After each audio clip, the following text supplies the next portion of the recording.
Bonjour Nicolas, Bonjour Mickaël, je rappelle que tu es directeur de l'épargne au sein de Sofidy.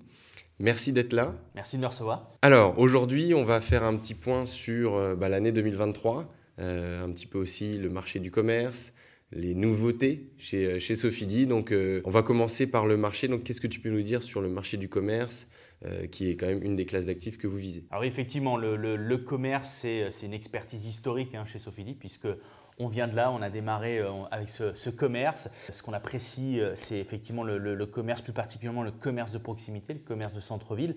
Mais on travaille également le commerce de périphérie. Alors, c'est une année assez intéressante pour le commerce. Pourquoi? Parce qu'on vient de connaître des corrections, un marché immobilier, des marchés immobiliers qui ont corrigé. Et quand on regarde un petit peu dans le rétroviseur, on se rend compte que le commerce a fait partie des typologies d'actifs les plus résilientes. Donc, on se rend clairement compte à l'échelle des actifs que nous gérons qu'avoir du commerce dans les allocations a permis à certains de nos fonds d'être résistants, de mieux passer ces moments de correction.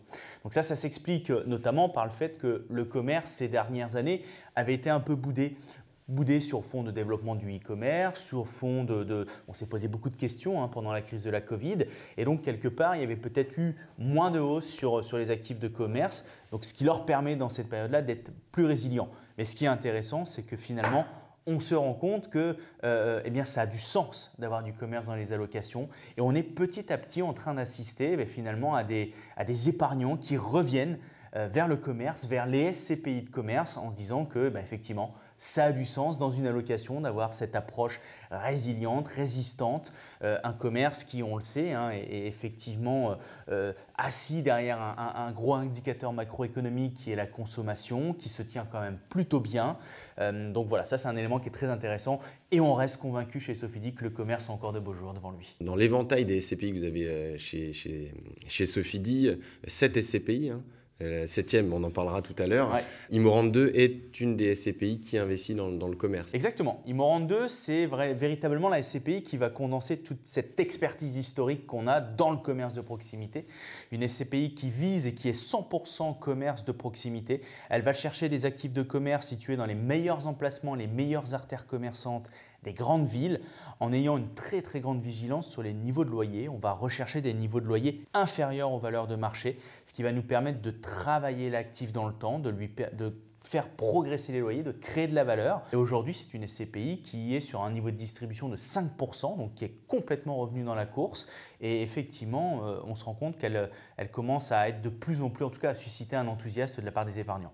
Et donc dans cet éventail diversifié de classes d'actifs que vous avez visé sur vos SCPI, comment se porte le rendement 2023 chez Sofidy? Alors si on fait un petit bilan de cette année 2023, effectivement, je le soulignais il y a quelques instants, on a pendant 12-18 mois été dans une logique de correction des valeurs. Mais pour autant, on s'attachait à expliquer que nous n'étions pas dans une crise immobilière.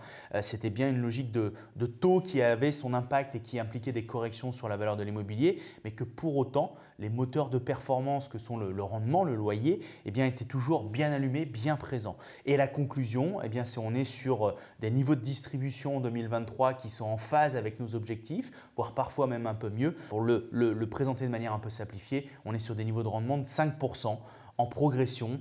On parlait tout à l'instant d'Imorande 2, c'est une SCPI qui voit son niveau de distribution progresser. Et si on se tourne vers 2024, clairement notre objectif pour l'année 2024, c'est d'être sur des niveaux de rendement supérieurs à 5%. Donc on est au-dessus de la moyenne des SCPI de 2022. Complètement. On ne l'a pas encore sur 2023, mais c'est très bien. Merci beaucoup. La question qui arrive juste après, c'est Sophie Dynamique, la nouvelle. Donc ça, tu pouvais m'en parler un tout petit peu. Ouais, Sophie Dynamique, donc dernière SCPI, dernière de la gamme qui a été lancée là à la fin du mois de janvier. Alors c'est une SCPI qui se veut high yield. High yield, c'est au rendement, exactement. Alors, on a l'habitude d'entendre cette notion-là dans le monde obligataire. C'est une notion qu'on a volontairement voulu qu'elle s'applique également sur l'immobilier. Comme son nom l'indique, c'est une SCPI qui vise des rendements importants. On a l'habitude dans notre univers de gérants de fonds immobiliers soit d'adresser les marchés immobiliers en fonction des typologies d'actifs, commerce, bureau, logistique, soit en fonction des zones géographiques. Là, ce qu'on a voulu faire, c'est un pas de côté en termes d'échelle de risque, en termes de positionnement et proposer un véhicule qui se veut plus dynamique.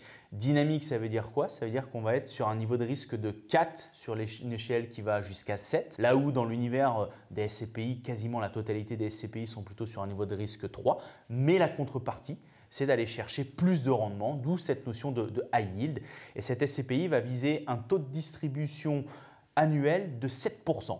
Voilà, donc c'est un véhicule qui fait un petit pas de côté, mais qui vient véritablement compléter la gamme qu'on peut proposer chez Sofidy et qui, quand on prend un peu plus de recul par rapport à des personnes qui auraient déjà des SCPI, finalement, on a envie de la positionner comme un booster de performance, donc elle va venir compléter une allocation d'ores et déjà établie, non pas dans une logique fonds de portefeuille, ça, il y a d'autres véhicules pour le faire, mais véritablement dans cette approche high yield, haut rendement, booster de performance. Donc dynamique. On connaît l'adage de Sofidy et de bons pères de famille et l'adage du l'emplacement, emplacement, emplacement, ce qui a fait la force et la réussite de Sofidy. On peut avoir peur. Comment effectivement on peut rassurer l'investisseur de dire c'est pas parce que c'est dynamique que c'est pas bien? C'est une très très bonne question. Donc il ne faut pas avoir peur. On va rester fidèle à notre ADN. On va continuer à gérer. On va gérer cette SCPI comme on a géré nos autres véhicules. C'est une SCPI qui peut avoir recours à l'effet de levier du crédit. Eh bien, on va continuer à faire ce qu'on a fait dans nos autres SCPI, c'est-à-dire de la dette long terme, amortissable, principalement à taux fixe. Donc des choses, quelque part, une logique saine. C'est une SCPI qu'on va volontairement vouloir fortement mutualisé, à l'image de ce qu'on peut faire dans nos autres véhicules. Et sur cette question de l'emplacement, eh bien non, on ne remet pas en cause cette question-là. On a effectivement, historiquement, plutôt été chercher des emplacements dans des villes A, dans des villes A'. Eh bien là, on va continuer à aller chercher des très bons emplacements, mais dans des villes peut-être B, B', voilà, qui seront en capacité d'offrir plus de rendement. Mais pour autant, on ne remettra pas en cause, effectivement, si je prends un petit exemple assez simpliste, mais on ne va pas se retrouver à aller acheter en plein milieu des champs pour aller chercher des hauts rendements. Non, on est véritablement là pour s'inscrire dans le temps, donc c'est important. Donc on ne renie pas de où on vient, on fait effectivement un pas de côté, je l'ai dit tout à l'heure, mais de manière, j'ai envie de dire, quand même mesurée. Et donc ce côté mesuré, ça rassure aussi d'avoir du dynamisme dans les SCPI où c'est pas facile de faire ce rendement. Est-ce que tu peux nous en dire un peu sur la stratégie visée par rapport au secteur? Ouais. En premier lieu, est-ce que ça va être plus européen au début ou français? Voilà, quelques éléments. C'est une SCPI diversifiée. Ça veut dire qu'on ne va pas se focaliser sur une typologie ou sur une zone géographique. Donc c'est important d'avoir cette logique-là, cette notion-là diversifiée parce qu'on va avancer aussi de manière opportuniste en fonction des opportunités qui vont se présenter. C'est vrai que dans un premier temps, on va s'attacher à travailler une matière qu'on affectionne, dont on vient de se parler, le commerce, plus particulièrement le commerce de périphérie parce qu'on pense qu'on peut aller chercher des rendements intéressants après les corrections de marché qu'on a notamment pu avoir. On va également regarder tout ce qui est périphérie, pas périphérie mais logistique périurbaine, parce que là aussi on pense qu'il y a des choses à faire. Voilà, ça c'est les deux grandes typologies sur lesquelles on va se focaliser, mais peut-être qu'au gré d'opportunités, il pourrait y avoir d'autres choses, de l'hôtellerie, voilà. Et puis en termes de zone géographique, c'est vrai que c'est une SCPI qui a cette capacité d'investir partout en Europe. Mais on va là aussi démarrer par la France parce qu'on maîtrise bien cette région bien évidemment, parce qu'on est équipé, parce qu'on a des directions régionales, en tout cas une organisation en termes d'investissement qui nous permet d'avoir une couverture et un sourcing efficace. Voilà, donc dans un premier temps, plutôt commerce de périphérie France et puis bien sûr au fur et à mesure du temps, on va aller se diversifier à l'échelle géographique et puis peut-être une capacité à aller chercher d'autres classes d'actifs sur ce véhicule. Très bien. Et puis alors la cerise sur le gâteau, au-delà de proposer du rendement bien placé et sur les secteurs effectivement qui nécessitent d'être acquis au bon moment, il y a moins de frais. Pourquoi ce changement par rapport aux autres qui effectivement ont des frais d'entrée un peu plus importants que celle-ci? C'est important, il n'y a pas moins de frais, les frais sont organisés différemment. On a pris le parti effectivement de quelque part de donner une touche un peu de modernité, rendre cette SCPI plus accessible. Déjà, le minimum de souscription n'est que d'une part, donc c'est faible, mais effectivement de lui donner un profil en termes de structuration des frais. Alors un peu différent par rapport à ce qu'on connaît habituellement dans la gamme de Sofidy, mais c'est vrai qu'on a vu ces dernières années des nouvelles SCPI arriver et proposer une nouvelle formule, une nouvelle organisation des frais. Mais là où c'est important, c'est que ce n'est pas effectivement moins de frais. Les frais sont organisés différemment. Typiquement, il y a une commission de souscription qui n'est que de 2%. Pour un souscripteur. Et ça peut paraître peu, mais il faut avoir en tête que derrière cette commission de souscription, effectivement, on a voulu mettre en place une commission de rachat acquise au fond pour les personnes qui souhaiteraient sortir avant l'horizon minimum d'investissement. L'horizon minimum de placement est de 8 ans. Si vous voulez sortir avant les 8 ans, il y a une commission de rachat de 5% qui s'applique. Au-delà, elle sera de 0. Et puis après, à l'intérieur de ce véhicule-là, au-delà de cette commission de souscription et cette commission de rachat, il y a d'autres typologies de frais. Donc j'invite bien évidemment l'épargnant intéressé à se plonger dans la note d'information pour bien tout comprendre, pour bien tout découvrir. Mais pour les citer très rapidement, il y a une commission d'investissement, il y a la commission de gestion qui est quelque chose qu'on rencontre de manière habituelle, commission d'arbitrage également, des commissions de travaux.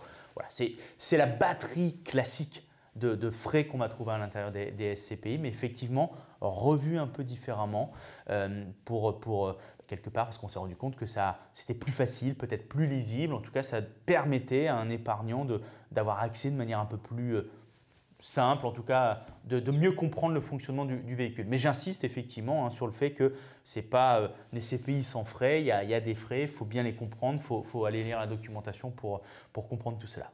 C'est bien effectivement, puis on sait que la moyenne des détentions des SCPI c'est quand même 22-23 ans, donc cette idée effectivement des 8 ans ou de là, effectivement il n'y aura pas de commission de rachat, ce qui est bien compris, donc c'est très clair. Merci beaucoup d'avoir été aussi transparent avec nous Nicolas aujourd'hui. Petit mot de la fin sur la projection, pas forcément peut-être sur les chiffres, mais sur la visibilité du marché.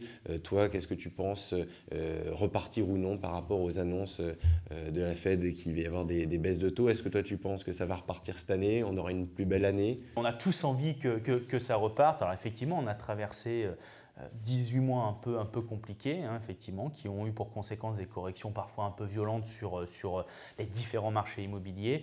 Plutôt le sentiment que le gros est derrière nous, ce qui ne veut pas dire qu'il n'y ait pas demain quelques petites corrections, mais globalement quand même envie d'aborder cette année 2024 de manière plus sereine.